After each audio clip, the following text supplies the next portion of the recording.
college नांगौ जाहैबाय engineering college नांगौ जाबाय सेंट्रेल इउनिभार्सिटी नांगौ जाबाय आरो मेडिकेल कलेज नांगौ जाहैबाय नेशनेल इन्स्टिट्यूट अफ टेक्नोलॉजी नांगौ जाबाय आरो बेनिफ्राय फेशन डिजाइनिंनि स्कुलफोर नांगौ जाबाय नाथाय दा दङना जोंनाव दा गैया नङा होमबा गैयैखायनो मा खालामदों बिटिआर सुक्तिजों दा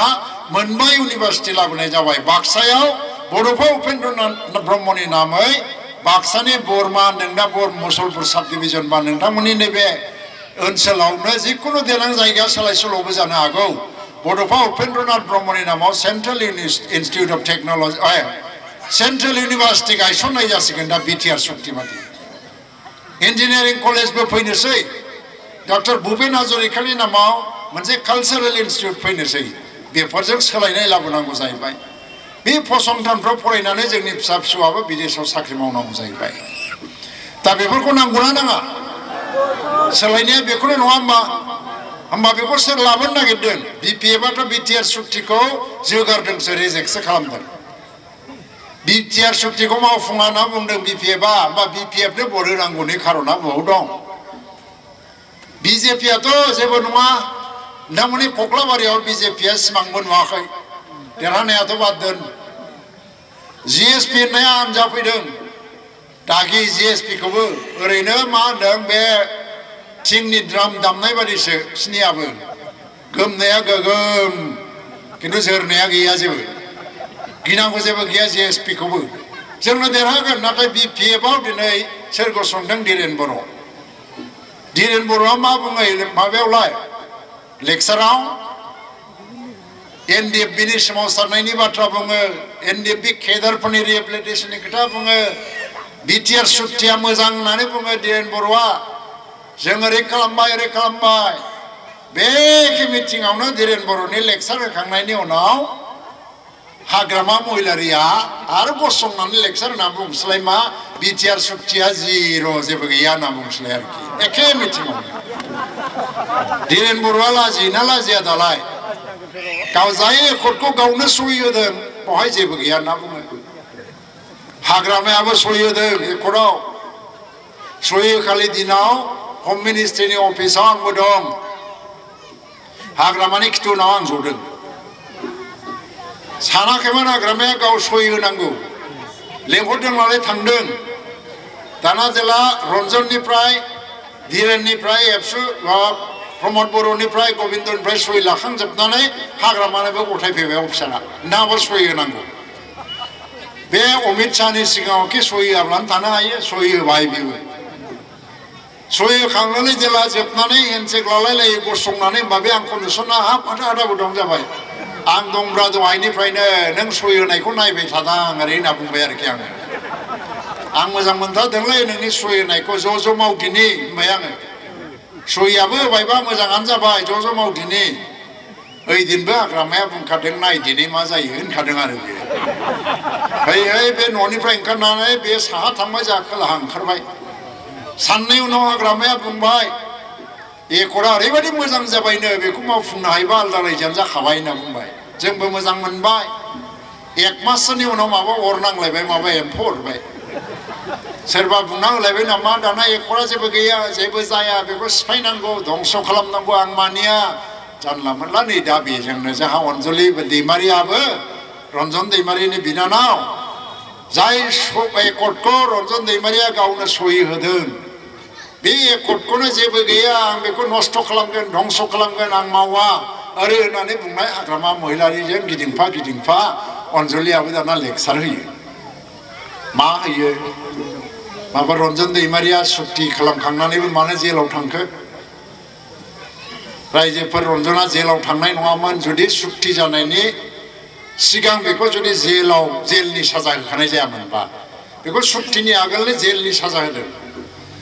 दा बेखौ अट'मेटिक गहोनो हाया खिन्थु सुक्तिनि उनाव जुदि जायोमोनबा बे जेलावबो थांनाय नङामोन आंबो दंमोन दिल्लीयाव रायलायबा अनजलि दैमारिनि बिदाखौ सहि होनायाव जे लाबोनांगौ भारत सरकारा होनदोंमोन लाबोआ जेलनिफ्राय बरननो हाया जेल जाखानाय मानसिखौ बरननो हायो नामा आसाम सरकाराबो होनदोंमोन प्रमद बर' आङो नारसिनदों बे गैयाबा मा सक्ति जानो बेलाय लाबोनांगोन भारत सरकारा उनावहाय आसाम सरकारजों रायज्लायनानै 1 मासनि बेल होनानै बिथांखौ बरननानै सहि होनाय जादों जेदिन सहि होदों सहि होनो थांनायाव आंबो रायज्लायदों रन्जनजों बे एकर्डखौ रन्जननो खेबनै खेबथामसो देखायदों जेलावबो देखायदों सहि होनो थांनायावबो देखायदों सुक्ति खालामनो थांनायावबो सावरायग्रानोबो म्यानमाराव देखायदों आरो सुक्ति होनोसै दिनावबो देखायदों रावबो नुयै जायाखै थगायाखै रावखौबो ज' रायज्लायनाय जादों गबिन्द प्रमद बर' आरो एनडिएफबि लिडारफोर बिसोर बुंदों जों जेरैबायदि गावस्रा गावस्रि जाबाय आन्दलना धंस जालांसै बे खेत्रआव जों जि मोनो बेखौ नाजावनानै लाखानानै उनाव ज' मावलांदिनिलै होनलायनानैनो सहि होनाय जादों बाहाय मा दाय जाखो दा रन्जना 1 मासनि उनाव जेलाव थांबाय रन्जना गावबो मिथिगौ आं जेल जाखाबाय साजा मोनखाबाय आङो आंखौ रावबो एथ' गोरलै सख'नो हाला खिन्थु मोनसे खामानि मावनो हायो जों जाहाथे बिटिआर सुक्तिखौ मावफुंनानै गभर्नमेन्ट दायोबा गभर्नमेन्टजों रायज्लायनानै बिनि साजाया खम जानो हागौ जाबजीबन कारादण्ड जिउ नाङैनो जेल जानायनि साजा मोनदों 14 बोसोर जानांगौ नियम मथे खमैबाबो बियो 4-5 बोसोर जाखाबाय होमबानो 10-8 बोसोरसो दंबावो दा बे जिनिसानो दा राजनैतिकभाबै जों गभर्नमेन्ट दानानै गभर्नमेन्टजों रायज्लाय थाङोबा रन्जन दैमारिया अनिर्दिष्ट कालनि थाखाय जोबनो गैयै समनि थाखाय बेल मोननानै बायहेरायाव थाबाय थानानै खामानि मावनायनिबो सुबिदा मोनगोन आरो बिनि जेल जानाय समाबो हयतोबा सुंलांगोन दा बेखौ जोङो दा आयेननि गेजेरजों मावनांगौ जों बेखौ मिथिखागौ रन्जना गावबो बुंदों बे एकर्डजों जों रायजो मोनाखिसै मालाय मा जानो गोबां जिनिस मोननाय जाबाय बेखौ मोजाङै मावनो हायोबा नाथाय बेखौ दा जेबो गैया होनना बुंथिंबायग्रा मानसिफोरजों बे एनडिएफबिनि आन्दलनकारि नेताफ्रा थाबायफानानै बोरै आखाइ खबफाबाय थादों दा बेखौसो आं बुजिनो हायाखै बोरै आखाइ खबदों बोरै हाग्रामा जिन्दाबाद होबाय थादों फालाय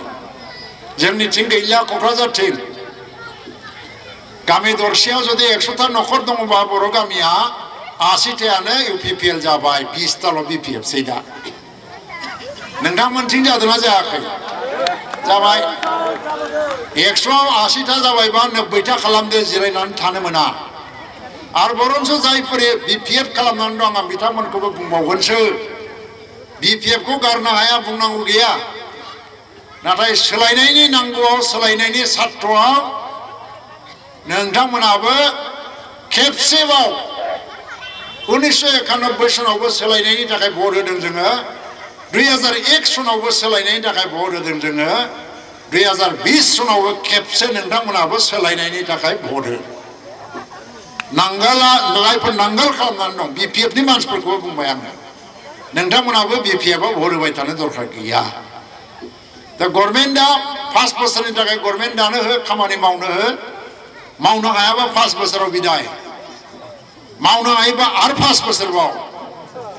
17 बोसोर सुबिदा होबाय नङा होमबा बिपिएफनो मा मावखो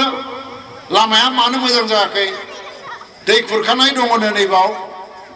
बे दै खुरखानायखौ बिराद स्किम बानायबाय जागोन सेंसन होबाय जागोन नाथाय दिनैसिमबो जाया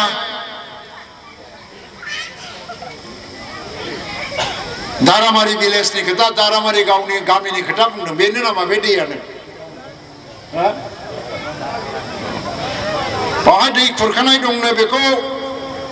मावनानै लानो हायाखै थ' जोंनि सरकारा फैयोबा जोंहा हनै दैदेनगिरिफोर दं आं दं प्रमद बर'खौ निस्सय बुंगोन जोङो बे दारामारि गामिनि दै खुरखानायखौ जेरैखि जाया मावना होनांगौ होबथानांगौ आरो बिनि सायाव माने गभर्नमेन्टआ आसनि हमनानै दै खुरखानायखौ बन्द खालामनांगौ बिनि थाखाय प्रमद बर'आ मावथारनांगोन मानोना देरहालांदों रायजो राजाफोरनि थाखायनोथ' खामानि मावनानैथ' देरहालांदों दा बोराय बुरैनि पेन्सननि थाखा जानाय रान्दिफोरनि पेन्सननि थाखा जानाय गोरिबफोरनि न'खर होनायनि नामाव फैसा जानाय लामा दोंसेनि नामाव खननै खनथाम सेंसन खालामनानै लाख लाख थाखा खामायनाय गोरिबनि न'खौ आसल गोरिबा मोना बिसिडिसि चेयारमेननि मानसिब्ला बिनि खुरमा बाहागिबा धोनिखा मानसियाबो गोरिबनि न' मोनो